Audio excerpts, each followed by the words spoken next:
Bonjour Benjamin Stora, spécialiste historien, notamment du Maghreb. Merci d'être notre invité. Cela fait 100 ans que naissait donc Albert Camus. Vous écrivez un livre, Camus brûlant, aux éditions Stock. Pourquoi est-il brûlant aujourd'hui? C'est un héritage impossible, Camus? C'est un héritage disputé, bien sûr, notamment en France, mais aussi en Algérie, de l'autre côté de la Méditerranée, car certains s'approprient Camus, notamment sur une possible, disons, trajectoire politique de Camus après son décès sur la question de l'Algérie française ou pas.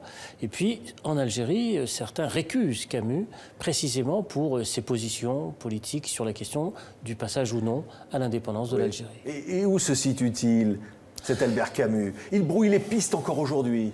Eh bien, Albert Camus, effectivement, brouille les pistes parce qu'il est à la fois un homme profondément attaché à l'Algérie, profondément attaché à la terre algérienne, qui a en son temps, et lorsqu'il était jeune, notamment dans les années 30-40, combattu contre l'inégalité, contre l'injustice, contre la misère, notamment à travers un article célèbre, Misère de la Kabylie, mais en même temps n'était pas pour la séparation de la France et de l'Algérie. C'est ce qui fait tout le paradoxe, tout le côté insaisissable de Camus, oui, à la fois combattant l'injustice, l'inhumanité d'un système qui était le système colonial, il l'a dit, il l'a écrit, mais en même temps était passionnément attaché à la France des Lumières, à la France de la République, parce qu'il était lui-même, on s'en souvient, issu d'un milieu extrêmement pauvre, et donc comme enfant de la République, et grâce à l'instruction et grâce à l'école, il était, comme on le sait, parvenu jusqu'au plus haut niveau d'une destinée littéraire. Il va avoir le prix Nobel de littérature, bien évidemment. Aujourd'hui encore, on essaye de récupérer Camus. C'est ça que vous dites, finalement? Aujourd'hui, toujours, eh bien, Camus reste cette personne qu'on cherche absolument à récupérer, parce que sur toute une série de questions, il a eu raison, en son temps et aujourd'hui, notamment, bien sûr, sur la question du totalitarisme. Il avait combattu, on le sait, aux côtés des ouvriers de Berlin-Est en 1953 contre le stalinisme, contre le communisme stalinien. En 1956, il a soutenu la révolte des Hongrois contre le régime, bien sûr. Et sur cette question-là, sur cette question décisive, bien Camus, quand même, oui, avec la chute du mur de Berlin, eh bien, on peut estimer qu'il a eu raison. Et alors, sur l'Algérie où il est né, dans le Constantinois, avait-il raison sur cette question? Quelle était sa position? Pourquoi aujourd'hui l'Algérie a tant de difficultés avec Camus? Bien sûr, l'Algérie, il avait du mal à concevoir effectivement la séparation, l'indépendance de ce pays. Et il s'est opposé à d'autres grands écrivains algériens. On pense bien sûr à la grande figure de Kateb Yassine, qui s'est opposé à Albert Camus notamment. Au moment de l'attribution du prix Nobel de littérature, il y avait par conséquent des oppositions très franches venant de l'Algérie, voire même de libéraux. Par exemple, d'autres grands écrivains comme Jean Amrouche, comme Emmanuel Robles ou Jean Sénac étaient opposés à Camus sur cette question de l'indépendance de l'Algérie. D'autres le soutenaient, comme Rosfelder, bien sûr. Donc on a, par conséquent, cette dispute-là, avec, bien sûr, la dispute avec Sartre, bien entendu, sur cette question-là. Eh bien, on a toutes ces disputes qui ne se sont pas totalement refermées parce que les plaies liées à la guerre d'Algérie elles-mêmes ne se sont pas refermées complètement. Ça veut dire, par exemple, une caravane qui devait présenter Camus en Algérie a été interdite, carrément. Il n'y aura pas de célébration. Il y a eu un colloque qui s'est tenu à Guelma, à l'université du 8 mai 45, il y a une quinzaine de jours. C'est important à signaler, bien sûr, des universitaires algériens qui ont décidé de parler de Camus en tant qu'Algérien, en tant que grand écrivain attaché à cette histoire et à cette terre. Mais c'est vrai que le personnage de Camus continue de gêner. Oui. Il est récupéré par l'extrême droite aussi par moments?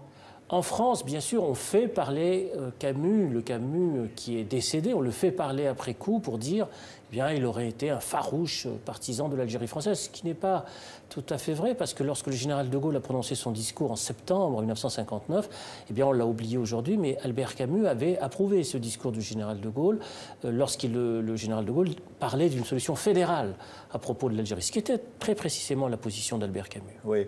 Aujourd'hui, à quoi sert Albert Camus? À quoi peut servir Albert Camus dans le rapprochement, par exemple, entre l'Algérie et la France? Bien, il est une figure de réconciliation possible, je l'ai dit, je l'ai écrit dans cet ouvrage avec Jean-Baptiste Pertier, parce que précisément il incarne à la fois l'amour pour cette histoire, pour cette terre, et puis en même temps les blessures, les ambiguïtés, les paradoxes, l'étrangeté en fait de Camus, qui ne comprenait pas exactement le monde dans lequel il était inscrit et la violence extraordinaire qui n'épargnait pas les civils. Et Camus nous aide à comprendre le monde d'aujourd'hui parce que ses positions, par exemple, pour épargner les civils, contre la peine de mort, oui, contre le système totalitaire, toutes ces graves et toutes ces grandes questions et sur le fait que la fin ne justifie pas toujours les moyens, bien sûr. Il était contre aussi la violence. Il dit, par exemple, si ma mère doit mourir dans un attentat au nom de la liberté, je préfère ma mère à la liberté. À la justice. C'était une phrase qu'on lui a beaucoup reprochée sur l'instant, on le sait, qu'il a beaucoup blessé, les reproches qui lui ont été adressés, donc il s'est réfugié ensuite dans le silence, on le sait, les 2 dernières années de sa vie. Et pendant cette période de ces 2 dernières années, il a écrit un livre magnifique, Le Premier Homme, parce qu'il pressentait la fin de cette histoire, la fin peut-être possible de la communauté à laquelle il se sentait appartenir, c'est-à-dire celle des Européens d'Algérie. Et c'est pour ça que ce livre est si poignant, c'est Le Premier Homme. Oui, vous deviez faire une grande exposition à Marseille, autour de Camus. Encore une fois, cette exposition a quasiment été interdite. Vous n'avez pas pu la faire, vous, Benjamin Stora, malgré ce que vous êtes.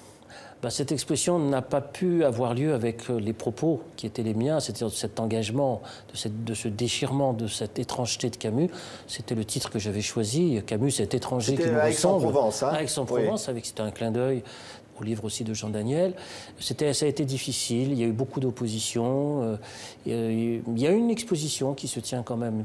Mais l'opposition de qui, Benjamin Stora? Quand vous dites Camus est brûlant, il brûle les mains de qui aujourd'hui? Il brûle ceux qui ne veulent pas, dans le fond, d'une réconciliation entre la France et l'Algérie, qui ne veulent pas regarder en face ce passé pour précisément pouvoir tourner la page et pouvoir appréhender ce personnage énorme et immense qui était Camus comme un grand écrivain.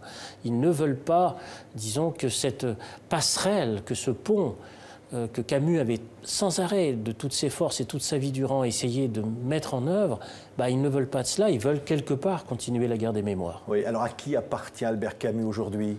À la jeunesse, fondamentalement, parce que la jeunesse se reconnaît dans Camus, il parle à la jeunesse, son rapport au monde, son étrangeté, sa solitude extrême, le fait de se sentir à contre-courant et incompris, tout cela continue à résonner et continue à parler à la jeunesse. Oui, il mériterait le Panthéon, comme on a voulu l'y envoyer, que sa fille n'a pas voulu?